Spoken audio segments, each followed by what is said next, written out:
Fala pessoal, tudo bom? Professor Luiz Bedinotto aqui com vocês para respondermos o que foi a questão 29 da prova da CAF 2017/1 vestibular. Caiu assim, ó. Seja um recipiente de altura H cheio de um líquido que em sua base possui um orifício circular de diâmetro D.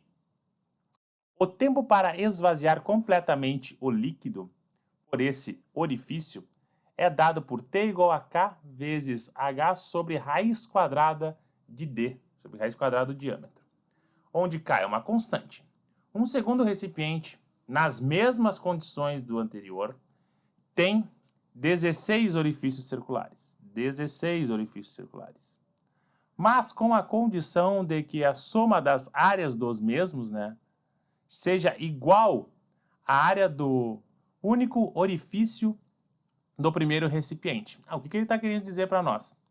Que a área 1, nada mais é que a área 1, ela é igual à área 2.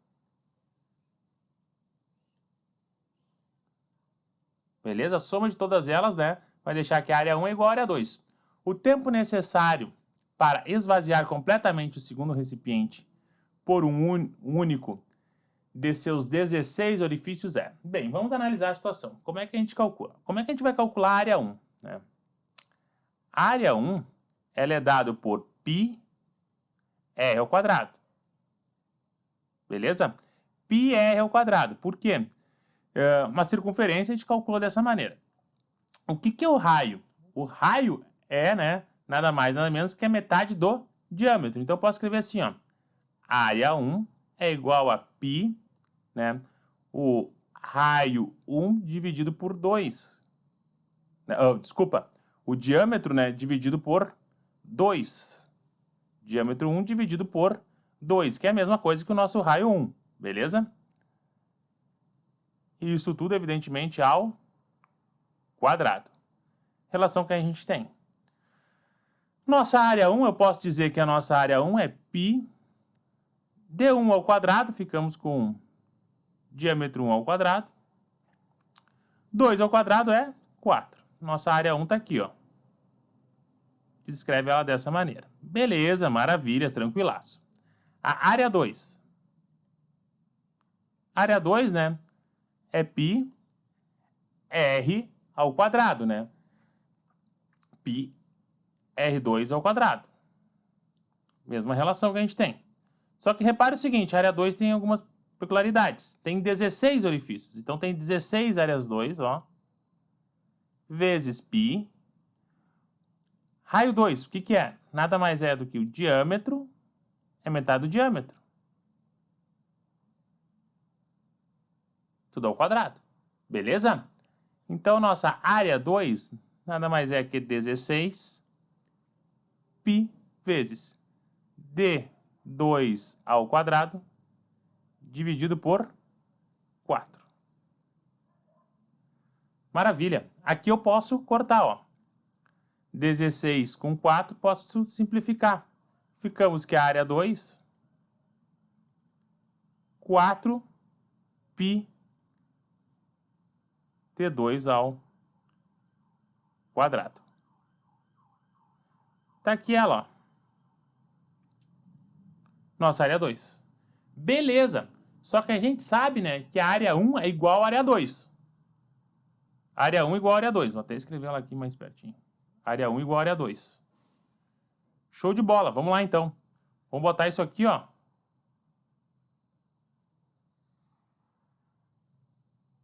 Dentro um do outro. Área 1 igual à área 2. O que é a área 1? Tá aqui, ó. π d1 ao quadrado sobre 4. Então, vamos botar aqui, ó.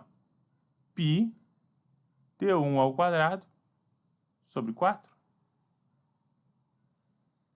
Show de bola. O que é a área 2? É 4 π d2 ao quadrado. Não é isso? O π corta com π. Beleza. O 4 vai passar multiplicando, Ficamos com d1 ao quadrado igual 4 vezes 4 é 16 d2 ao quadrado. Esse quadrado aqui eu posso tirar a raiz quadrada, ó. Tiro a raiz quadrada de todo mundo aqui, ó. Ficamos com D1 igual... Raiz quadrada de 16 é 4. E aqui é D2. Raiz quadrada do quadrado, eu tiro a raiz quadrada, né? Do número elevado ao quadrado. Ficamos, então, com D1 igual a 4 vezes D2. Ou posso dizer, né, que o nosso D2 é igual a D1 sobre 4. Maravilha. Temos essas relações aqui. Agora fica mais fácil a gente fazer, interligar através da equação que foi dada aqui para nós, ó. Vamos lá. Vou até trocar de cor aqui, ó. O nosso T1, né, nada mais é que a constante vezes a altura dividido, né, pela raiz quadrada de D1. Esse é o nosso tempo 1. Tá aqui ele, bonitinho. Nosso tempo 2 vai ser a constante vezes a altura dividido pela raiz quadrada de D2. Só que o que é D2? D2 nada mais é do que D1 sobre 4. Então tá aqui, ó. D1 sobre 4. Esse é o nosso D2, não é? Beleza. Ficamos que T2 é igual a K vezes H dividido. Raiz quadrada de D1, né? A gente mantém ela aqui. Raiz quadrada de D1. Raiz quadrada de 4 é 2. Show de bola. Vou pegar esse 2 e vou jogar para cima, né? Posso fazer isso aí. O T2 vai ser o quê? 2 vezes, passou multiplicando, K vezes H dividido pela raiz de D1. Só que veja bem, K vezes H dividido pela raiz de D1, eu sei o que é isso. Isso aqui nada mais, nada menos é o nosso T1, ó. Consegue ver? Tá aqui, ó, T1. Nada mais é que o nosso T1. Ou seja, T2 vai ser igual a 2 vezes o nosso T1. Tá aqui, ó. T2 é igual a 2 vezes o nosso T1. Apenas peguei K vezes H dividido pela raiz de D1, substituí por T1. Tá ali. Portanto, né? Portanto, o gabarito da nossa questão é a letra B, né? 2 vezes o nosso tempo. Show de bola? Então tá, pessoal. Eu vou ficando por aqui. Qualquer dúvida, deixe nos comentários. Eu fico à disposição. Um forte abraço a todos. Tudo de bom. Tchau! Fala, pessoal! Tudo bom? Professor Luiz Bedinotto aqui com vocês para respondermos a questão 30 da CAF, vestibular de 2017/1. Caiu assim na CAF, ó. Um homem de 80 quilogramas entrou em um tanque com água utilizando pernas de alumínio fundido. As pernas de alumínio são cilíndricas de comprimento 40 centímetros e massa 10 quilogramas. Olha só, então já vamos botar aqui, ó. O comprimento delas, né? 40 centímetros, eu vou passar para o sistema internacional, 0,4 metros. Maravilha. E 10 quilogramas cada. Show de bola. Beleza. Estão totalmente submersas, conforme a figura. Considere a densidade do alumínio, 2,5 gramas por centímetro cúbico, e a densidade da água, 1 grama por centímetro cúbico. Gravidade de 10 metros por segundo ao quadrado. A pressão em Newton por metro quadrado, pressão em Newton por metro quadrado, que uma das pernas de alumínio aplica na base do tanque que aplica aqui, ó, sobre o tanque, né? Qual vai ser? Uma só das pernas, né? Maravilha, show de bola. Primeira coisa que nós temos que fazer, a gente quer saber isso aqui, ó, em Newton por metro quadrado. Ele nos deu a densidade dos dois, ó. Densidade da água, né? Ele nos deu que é 1 grama por centímetro cúbico. E a densidade do alumínio é igual a 2,5 gramas por centímetro cúbico. Eu vou passar isso aqui para quilogramas metro cúbico, Por que quilogramas metro cúbico? Nossa massa está em quilogramas, né? Aqui a nossa altura em metros, a gente quer saber em metros quadrados, então vamos agilizar isso aí. Como é que eu faço? Lembra assim, ó, se tu esquecer. Como é que eu faço grama para quilograma? Isso aqui é 10 na menos 3. E centímetro cúbico para metro cúbico é 10 na menos 6. Então fica 10 na menos 3 dividido por 10 na menos 6. Que é a mesma coisa que eu multiplicar por 1000. Beleza? Então, basta eu multiplicar por 1000 isso aqui.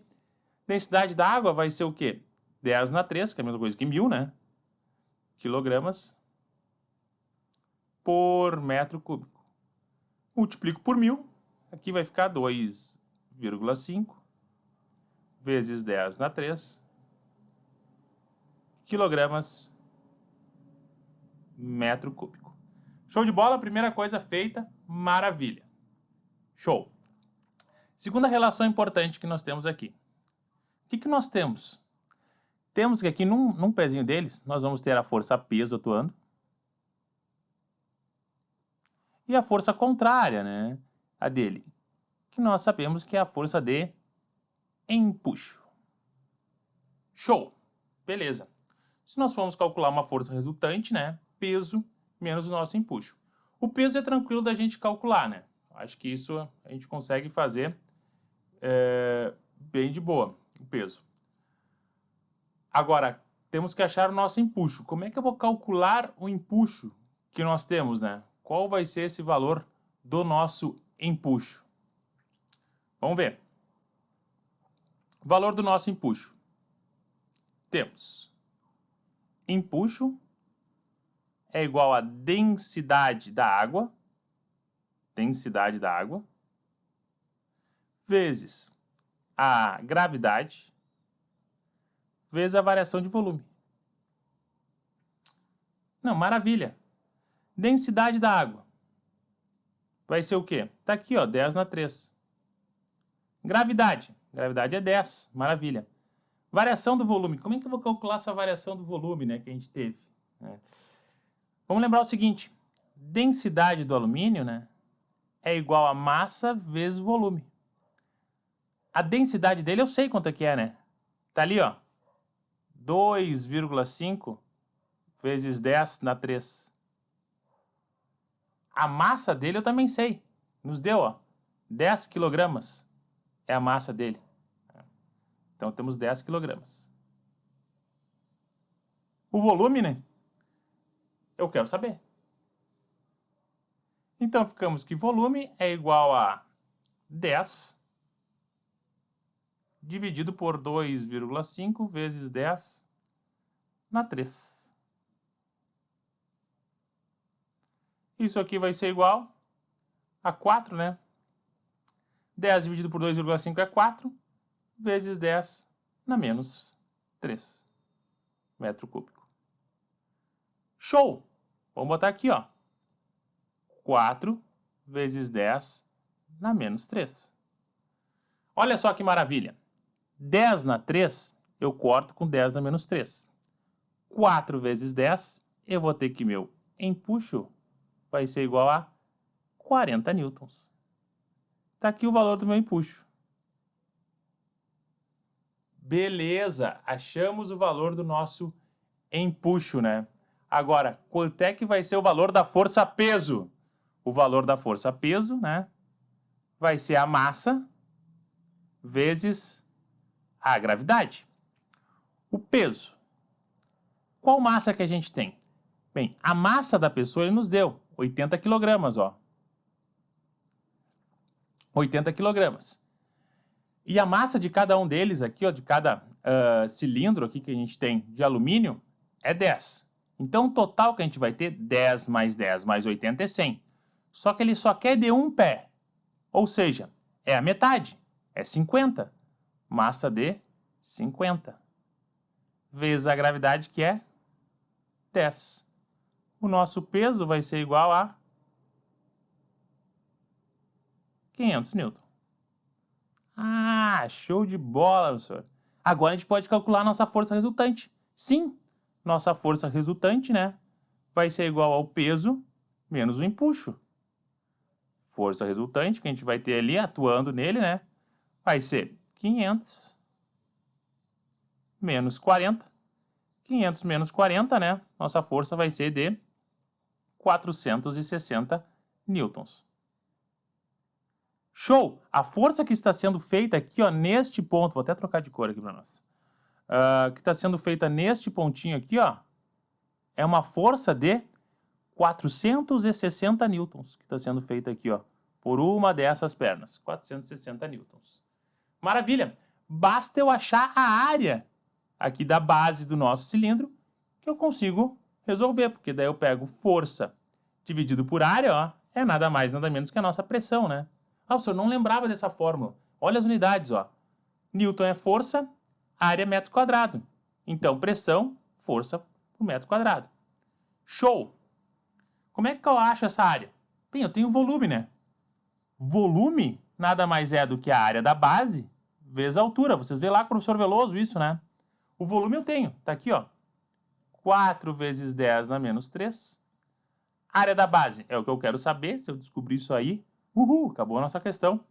A altura, né, é 0,4. Eu vou botar aqui, ó, nossa altura. Tá, vou botar 0,4. Eu gosto de botar em fração, em vez de número com vírgula, mas enfim. A área da base vai ser o quê?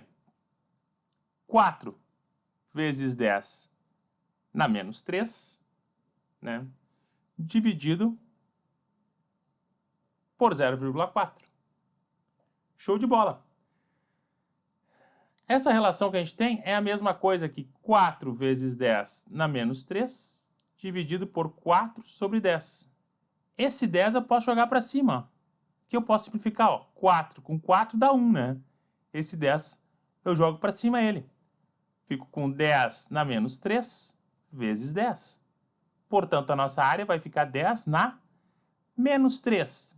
10 na menos 3 vezes 10, aqui tem 1, né? Mantém a base, soma os expoentes.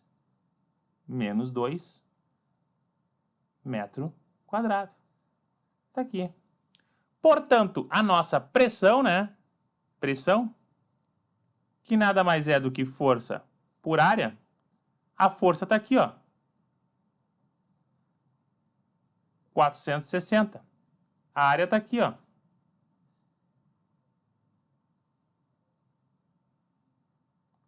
(10 na menos 2). Vamos ficar, né, com 460 dividido 10 na menos 2 é 1 sobre 100. 460 vezes 100 dividido por 1. Ficamos com 46.000 newton por metro quadrado. 46.000 ou 1, 2, 3, 4, 4,6 vezes 10 na 4 newton por metro quadrado. Está aqui a resposta, está aqui o gabarito da nossa questão. A letra B, Brasil. Show de bola, pessoal? Maravilha? Então tá, eu vou ficando por aqui. Qualquer dúvida, deixe nos comentários, eu fico à disposição. Um forte abraço a todos, tudo de bom, tchau. Fala pessoal, tudo bom? Professor Luiz Bedinotto aqui com vocês para respondermos o que foi a questão 31 da CAF. Prova de 2017/1, vestibularzinho.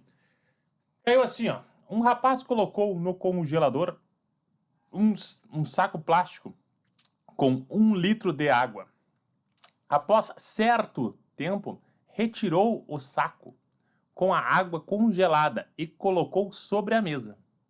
Considere o fluxo médio de calor entre a água e o ambiente de 500 calorias por segundo, na pressão de 1 atm, e que após 225 segundos, a água chegou ao equilíbrio térmico com o ambiente, que tinha uma temperatura de 30 graus Celsius. Dados, né? Aí tem os dados aí, calor específico do calor latente, que temos, né? Do gelo, do líquido e do latente aí de fusão. Beleza. Com base no exposto, marque V as afirmações verdadeiras e com F as falsas. A água congelada demora 160 segundos para fundir. Bem, vamos ver o seguinte. Água congelada, né? O que a gente tem? Tá, vamos analisar toda a situação. Primeiro, ela é sólida, né? Tá aqui a aguinha sólida. Sólido. Depois, ela vai chegar a um estado onde ela é sólida, sólidazinha, e líquida. Sólido mais líquido. É o momento que ela está passando do sólido para o líquido. E depois nós vamos ter ela totalmente líquida. Bonito meu líquido, né? Líquido. Tá? Beleza. Essa é a relação que a gente tem, que está acontecendo. Ele está dizendo, né, que a água congelada demora 160 segundos para fundir.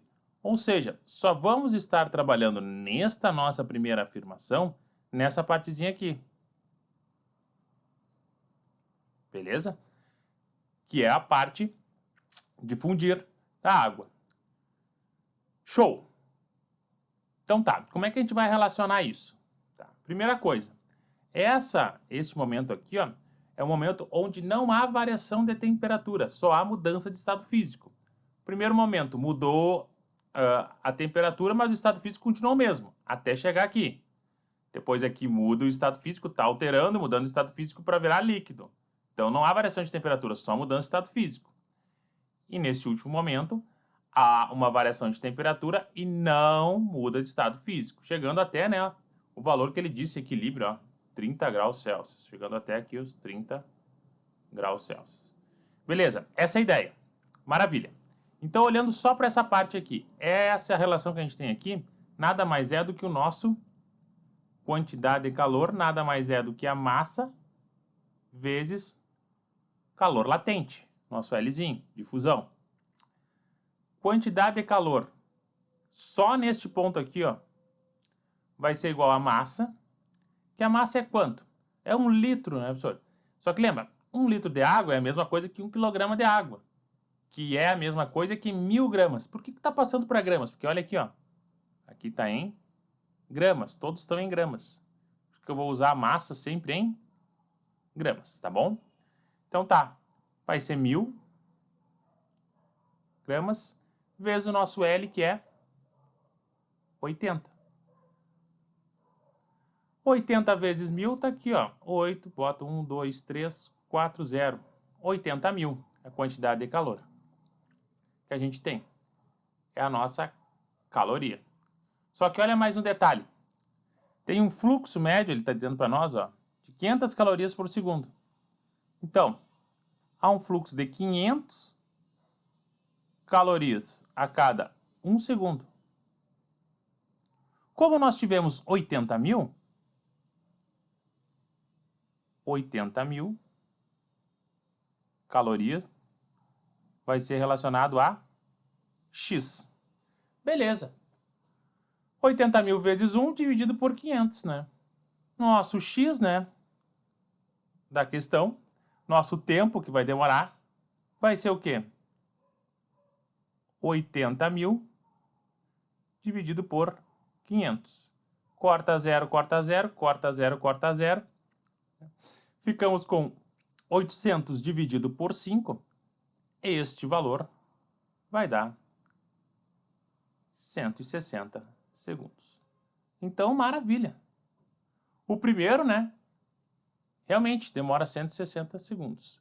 Olha só como facilitou nossa vida. Essa nossa primeira ela é verdadeira. Com isso, já não pode ser a letra C e já não pode ser a letra D. Ah, show de bola. Segundo fator importante, segunda relação que a gente tem aqui, né? Vamos ter a água congelada estava inicialmente, quando colocada sobre a mesa, uma temperatura de 0 graus Celsius. Bem, vamos analisar essa situação. Vamos ver se ela estava realmente a 0 graus Celsius, né? O que eu faço? O calor total, né, quantidade de calor total, vai ser o quê? Nada mais é que a quantidade de calor que a gente vai ter aqui do sólido, que é o nosso Q macete, né? Massa vezes calor específico vezes a variação da temperatura, mais nossa partezinha aqui de sólido para líquido, onde não há variação de temperatura, só a mudança de estado físico. M vezes L, que a gente até já calculou, já sabe até o valor, ó, 80.000. Mais, né, a parte que ele ficou sólido, a parte que ele ficou líquido, até a temperatura final dele líquida, né? Variando a temperatura, não mudando o estado físico. Massa vezes calor específico, quando ele está líquido, a variação da temperatura. Aqui quando ele está sólido. Beleza, vamos lá. Quantidade de calor total. Bah, professor, eu não sei como é que eu vou achar isso, né? Tranquilo pra gente achar, ó. Repara o seguinte. Teve 500 calorias por segundo. E todo esse processo demorou 225 segundos. Então vai lá, ó, vai no cantinho da folha aí, ó. Vai bem belo. 500 calorias em 1 segundo. Só que todo o processo, né, demorou 225 segundos. Quanto que eu vou ter utilizado, né, da nossa quantidade de calor.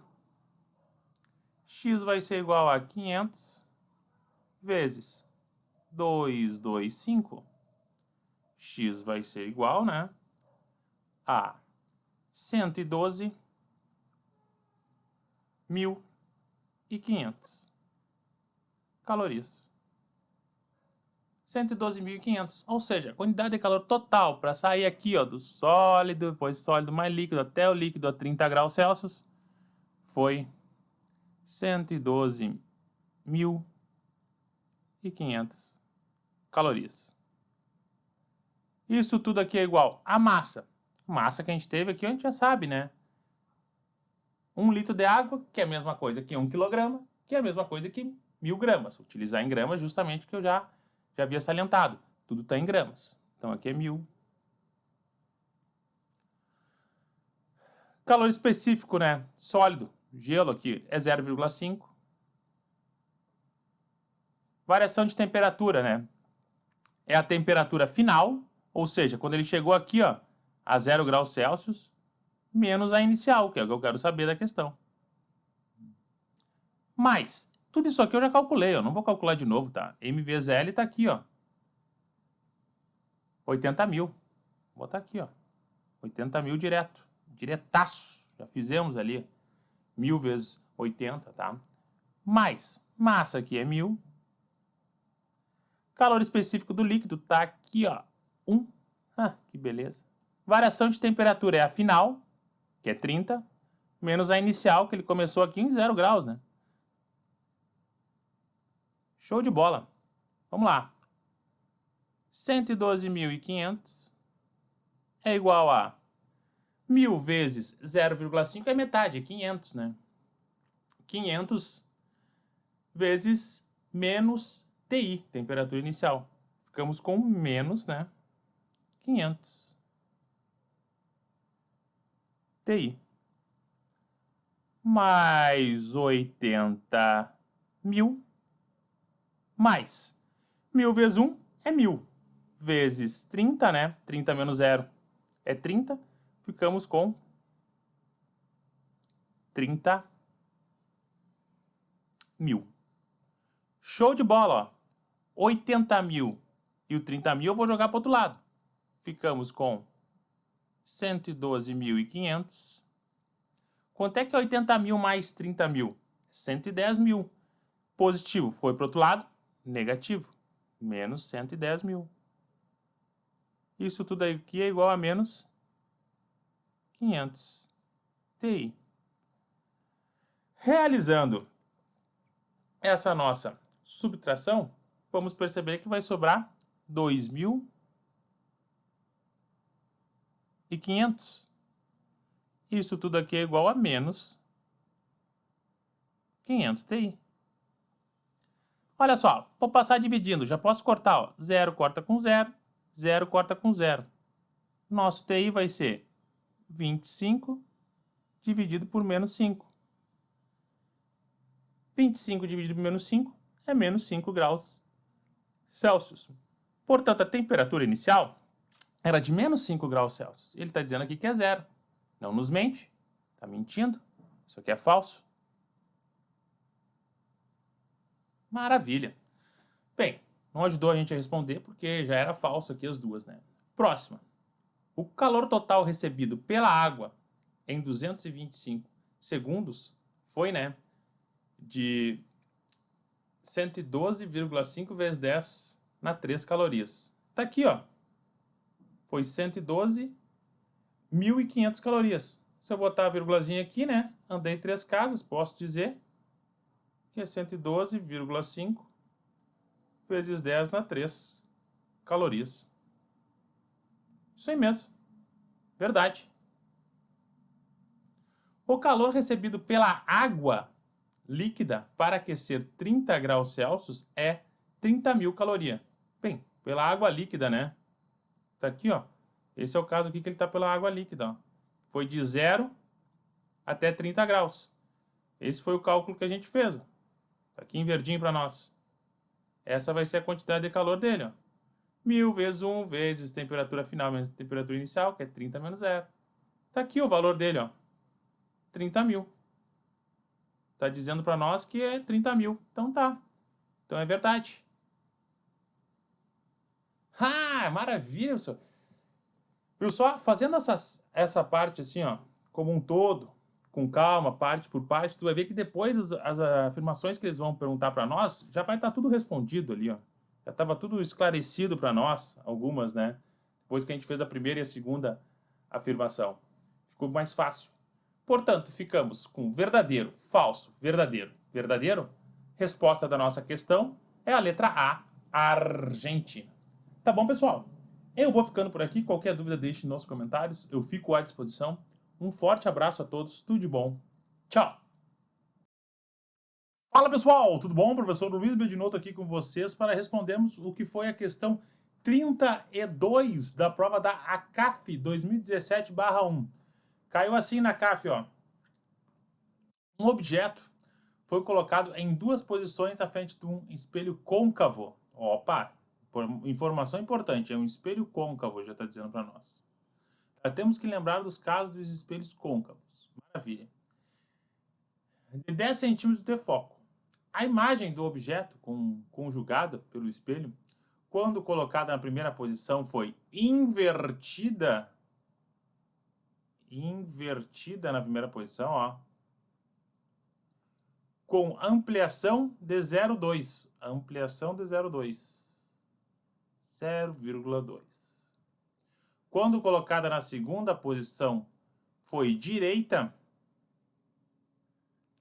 e com ampliação de 5.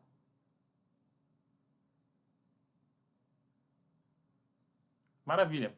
Considere o exposto e, utilizando o referencial equações de Gauss, analise a alternativa correta que completa as lacunas da frase a seguir.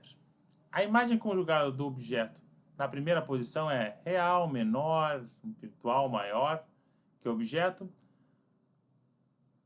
A imagem conjugada do objeto na segunda posição é, daí diz as opções real menor, virtual maior que o objeto.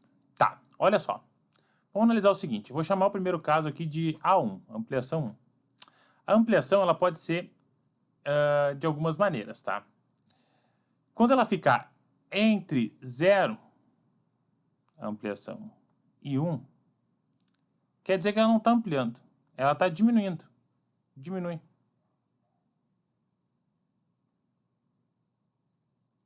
A imagem diminuiu quando ela ficar compreendida esse valor. Se for 0,5, professor, por exemplo, quer dizer que a imagem dela diminuiu. Diminuiu a metade. Se a imagem dela é de 1 metro, agora ela é meio metro.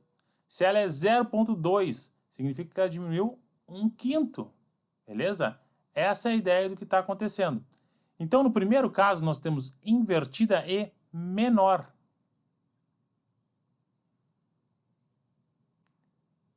Beleza? Esse é o nosso primeiro caso. Também temos quando ela é a ampliação dela for igual a 1. Quer dizer que ela não ampliou, se manteve igual. Tá? E nós podemos ter uma ampliação maior do que 1. nesse caso ela aumenta. Aumenta. Aumenta quantas vezes? Por exemplo, se for 2, ela aumentou o dobro. Se for 5, ela aumentou 5 vezes.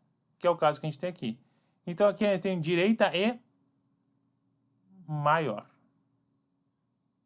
Maravilha? Show de bola. Compreendemos isso, analisamos a situação. Vamos analisar os 5 casos que nós temos do espelho côncavo. Primeiro caso que nós temos, ó, quando estiver antes do centro. Tá? Imagem real antes do centro. Ele vai formar uma imagem real, invertida e menor que o objeto. Opa, invertida menor. Então só pode ser real essa primeira. É uma boa opção. Vamos analisar todas e depois vemos isso. Segundo caso que nós temos, né? Quando estiver no centro. Fizemos os raios notáveis aqui, vermelho e verde, como vocês podem ver. Temos que ela é real, invertida e de igual tamanho. Nenhuma delas é de igual tamanho, né? Então esse caso 2 não pode ser. 3, que nós temos, né? Entre o centro e o foco. Fizemos os raios notáveis aqui. Bate para o eixo principal, passa pelo foco, bate no vértice com o ângulo que ele bate, retorna. Temos que ela é real, invertida em maior, ó, maior que o objeto. Interessante. Quando ela está no foco, não forma imagem, não é isso que está acontecendo, está formando uma imagem. Quando ela está entre o foco e o vértice, né? Ela vai formar, a imagem vai ser virtual, direita e maior que o objeto. Beleza? Repare, analisamos todos eles. O 2 não pode ser, porque não temos o mesmo tamanho. Então, esse 2 a gente elimina. Depois tu volta para dar um print nisso aqui, no vídeo, né? Nesse esquema muito bom, para não esquecer mais. Esse aqui forma imagem, não forma imagem, então não pode ser a 4. Caso 4. O único que a gente tem menor que o objeto, está aqui, ó. É o primeiro, onde ela é real, invertida e menor que o objeto. Invertida e menor. Então aqui só pode ser real. Real. Menor. Real e menor. Eliminamos a letra C, eliminamos a letra D. Show! Próximo caso que a gente tem. Aqui ela é direita e maior. Repare que essa aqui é invertida, ó. Não pode ser esse caso aqui, porque ela está invertida. Essa aqui não. Essa ela é direita, ela é maior, consequentemente ela é virtual. Virtual, direito e maior. Então a gente bota aqui, ó, virtual, maior que o objeto. Podemos ver, muito maior que o objeto, ó. A imagem muito maior que o nosso objeto. Portanto, o gabarito da nossa questão é a letra A, Argentina. Tá bom, pessoal? Eu vou ficando por aqui. Qualquer dúvida, deixe nos comentários. Um forte abraço a todos. Tudo de bom. Tchau. Fala, pessoal. Tudo bom? Professor Luiz Bedinotto aqui com vocês para respondermos o que foi a questão 33 da prova da ACAF 2017/1. Caiu assim, ó. Os cilindros medicinais são destinados a armazenar gases sob alta pressão. Os cilindros são específicos para cada tipo de gás e são identificados segundo normas da ABNT por cores diferentes e válvulas específicas para cada tipo de gás a ser envasado. Como? Oxigênio medicinal, ar comprimido medicinal, nitrogênio, dióxido de carbono e óxido nitroso. Um residente recebe um cilindro fechado com um determinado gás. Considere gás ideal e monatômico, né? Superaquecido. Temperatura inicial de 327 graus Celsius. E baixa sua temperatura para uso para 27 graus Celsius. Com a diminuição da temperatura, como fica a energia cinética média das moléculas? Então tá. Temos aqui, ó, inicialmente com essa temperatura, Depois temos com a temperatura final de 27 graus Celsius. Como é que eu vou calcular minha energia cinética? Minha energia cinética, neste caso, né, nós temos que a energia cinética nada mais é do que 3 meios de N RT. Olha só a relação que a gente tem. 3 meios, uma constante. Isso é 1,5, uma constante. Número de mols vezes a constante do gás ideal. Constante dos gases que a gente tem. Então, o número de mol está lá fechado, continua o mesmo. Constante do gás, pô, já estamos falando que é constante do gás. Então, a nossa energia cinética, né, ela vai depender única e exclusivamente da temperatura dele. Só que mais um detalhe, essa temperatura aqui, ó, ela obrigatoriamente tem que estar em graus Kelvin. Portanto, a energia cinética do primeiro, relacionando todas essas são constantes. Eu vou escrever assim, ó. Energia cinética vai ser todo aqueles cara constante, vou escrever C de constante, né? Tudo isso aqui, ó. Uma constante, vou dizer que é C. Constante. Temperatura. Qual que é essa temperatura? Essa temperatura vai ser o quê? 327 graus Celsius, tem que passar para Kelvin. Então, eu somo com 273. Portanto, a energia cinética inicial, auzinho de inicial, vai ser igual, né? 327 mais 273. Isso aqui vai ser igual a 600 vezes a nossa constante, que é tudo isso aqui. Só para não copiar de novo, tá? Essa é a relação que a gente tem. Pois vamos ter o que aqui?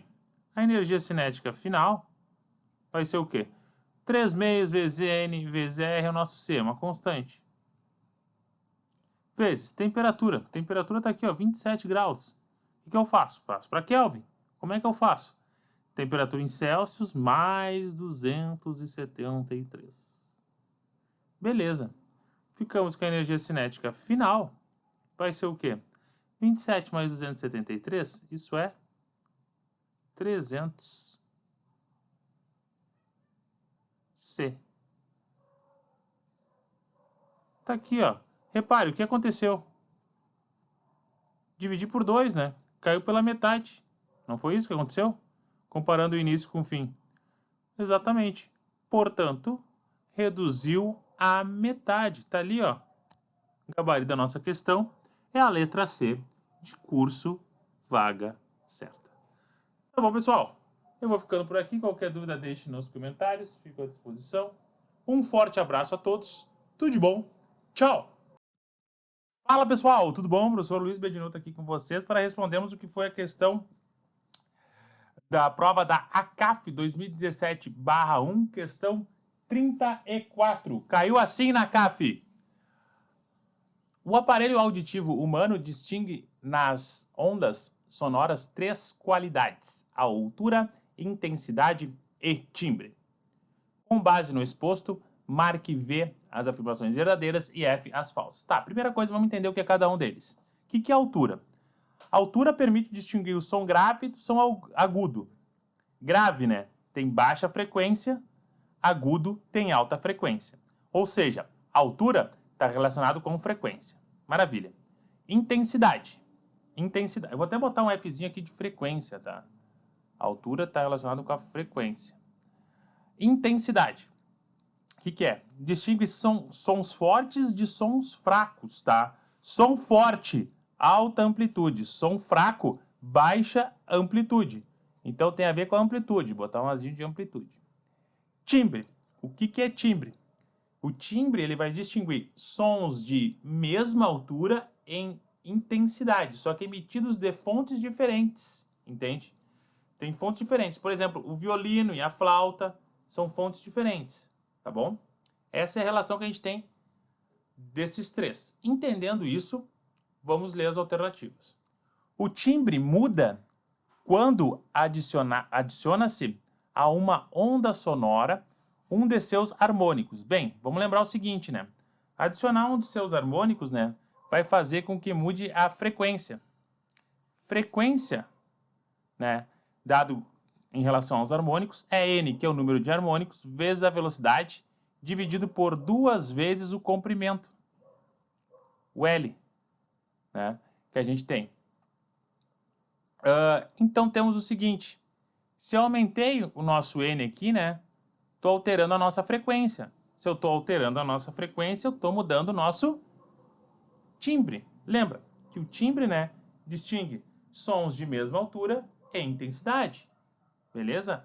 Alterando a frequência, estou alterando a nossa altura. Lembra que a altura tem relação aqui, ó, botei aqui, ó, com a frequência.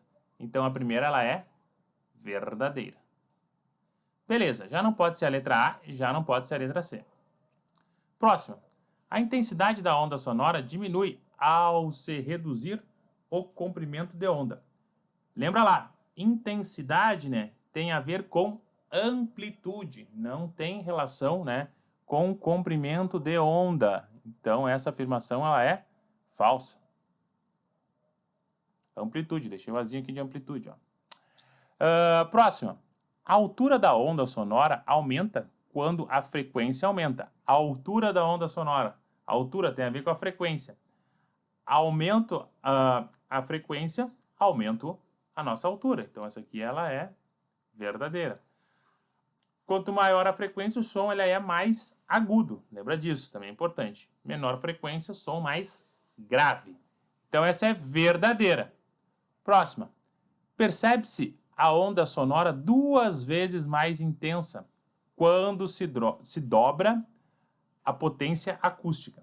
Lembra lá. Intensidade, né, tem relação com potência dividido pela área. Relação que a gente tem. Se eu dobrei a potência, ó, relação diretamente proporcional. O que acontece com a intensidade? Dobro ela, né? Relação que a gente tem direto, ó. Diretamente proporcional. Então, percebe-se a onda sonora 2 vezes mais intensa quando se dobra a potência acústica. Tá aí, ela é verdadeira. Portanto, ficamos com o gabarito da nossa questão, verdadeiro, falso, verdadeiro, verdadeiro. O gabarito é a letra D, Dinamarca. Tá bom, pessoal? Eu vou ficando por aqui. Qualquer dúvida deixe nos comentários, eu fico à disposição. Um forte abraço a todos. Tudo de bom. Tchau. Fala, pessoal, tudo bom? Professor Luiz Bedinotto aqui com vocês para respondermos o que foi a questão 35 da prova da ACAF 2017/1. Caiu assim na CAF, ó. Sejam 2 resistores ômicos, RX e RY, associados em paralelo. Opa, informação importante aqui, ó. Associados em paralelo. E ligados a uma bateria ideal de 12 volts. A figura abaixo mostra as curvas que caracterizam esses resistores. Tranquilo. A intensidade da corrente elétrica.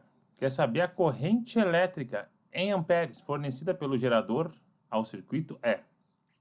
Bem, primeira coisa, vamos desenhar esse nosso circuito que nós temos aqui, né? Temos nossa bateriazinha aqui. E nós temos os nossos 2 resistores em paralelo.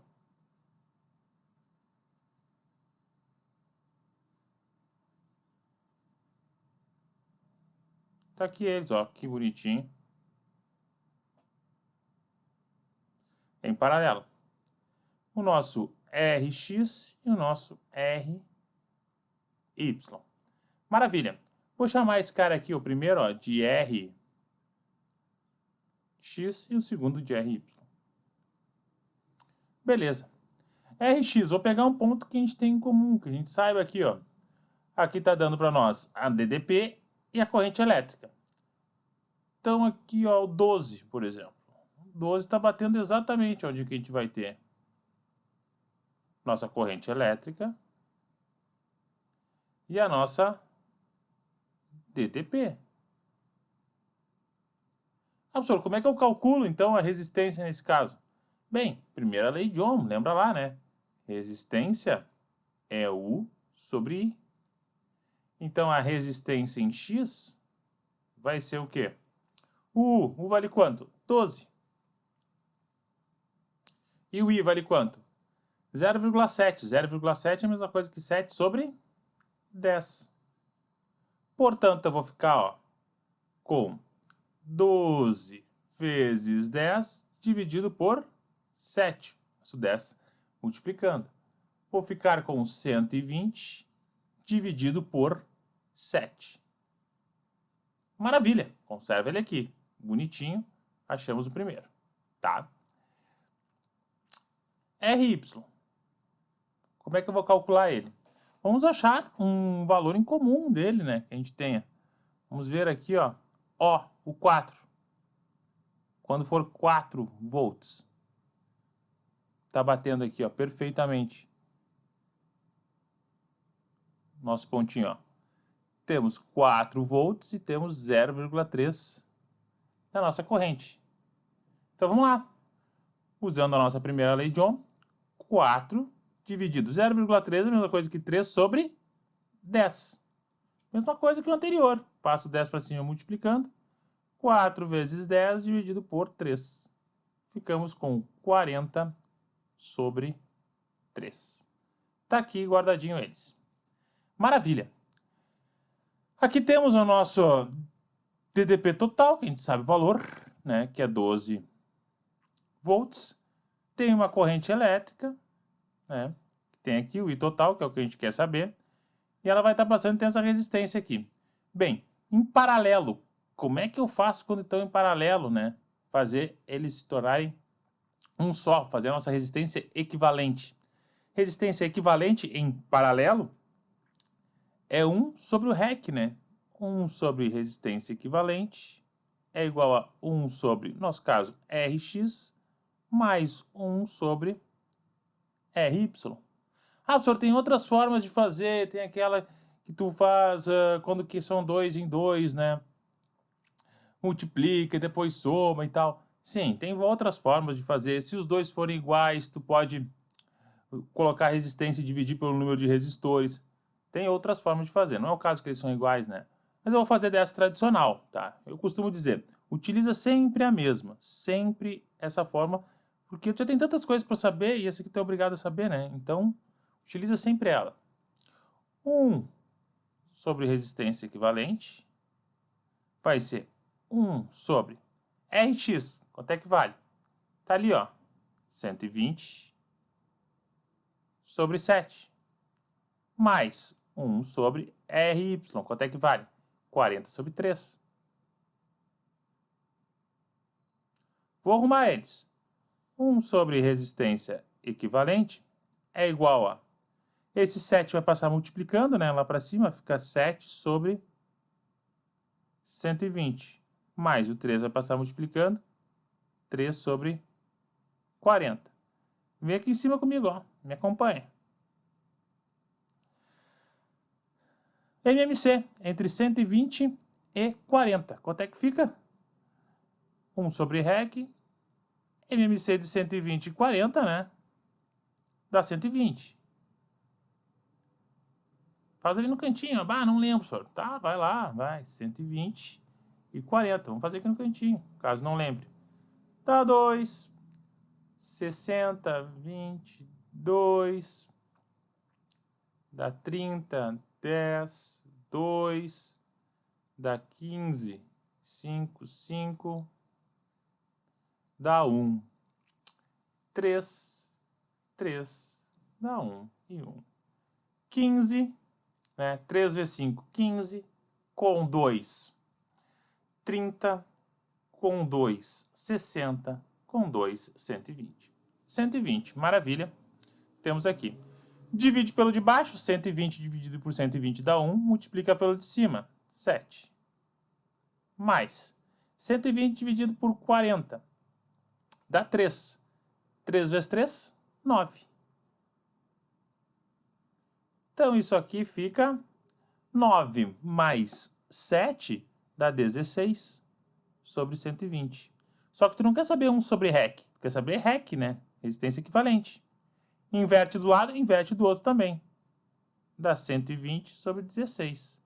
Simplificando isso aqui, divide por 2 em cima, divide por 2 embaixo, dá 60 sobre 8. Divide por 2 novamente, 30 sobre 4. Divide por 2, 15 meios. É a nossa resistência equivalente. Perfeito, perfeito. Sori, como é que eu vou calcular então a minha corrente agora? Bem, calcula a tua corrente utilizando aqui, ó. Nossa primeira lei de Ohm. Como é que é? Vou passar o I para o outro lado, o R eu passo dividindo, não é isso? I é igual a U sobre R. U vale quanto? Bem, agora a gente tem uma resistência equivalente, né? Aqui, ó. Tem uma resistência equivalente aqui. Não tem mais essas que estavam em vermelho, né? Vou apagar elas aqui. Opa!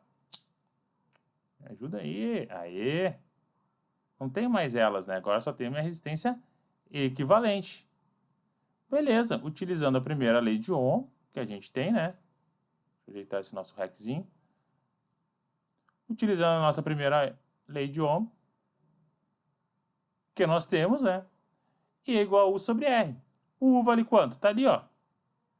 12. O R vale quanto? Resistência equivalente, tá aqui, ó. 15 sobre 2. Então vai lá. 15 sobre 2. O 2 vai passar multiplicando 12 vezes 2 dividido por 15. 24 sobre 15. 24 sobre 15, né? Se eu realizar essa divisão, olha só, uma dica que eu dou para vocês, para não perderem tempo na prova. Em vez de tu realizar essa divisão, olha as alternativas, ó. Aqui eu esqueci, acabei deixando já a resposta, sendo essa. 1,6. Mas tu pode perceber, 24 dividido por 15, esse número, ele é maior que 1. Porque se fosse 15 dividido por 15, dava 1. Se fosse 30 dividido por 15, dá 2. Então é entre 1 e 2. A única alternativa que tem entre 1 e 2 é 1,6. Gabarito letra D. Nenhuma outra, ó. Outra é 16,088, ó. Sobrou somente ela mesmo. Gabarito é letra D, Dinamarca. Compreende? Mas tu pode fazer na tua casa. 24 dividido por 15 vai ver que vai dar 1,6 o valor dele. Ampere. Tá aqui.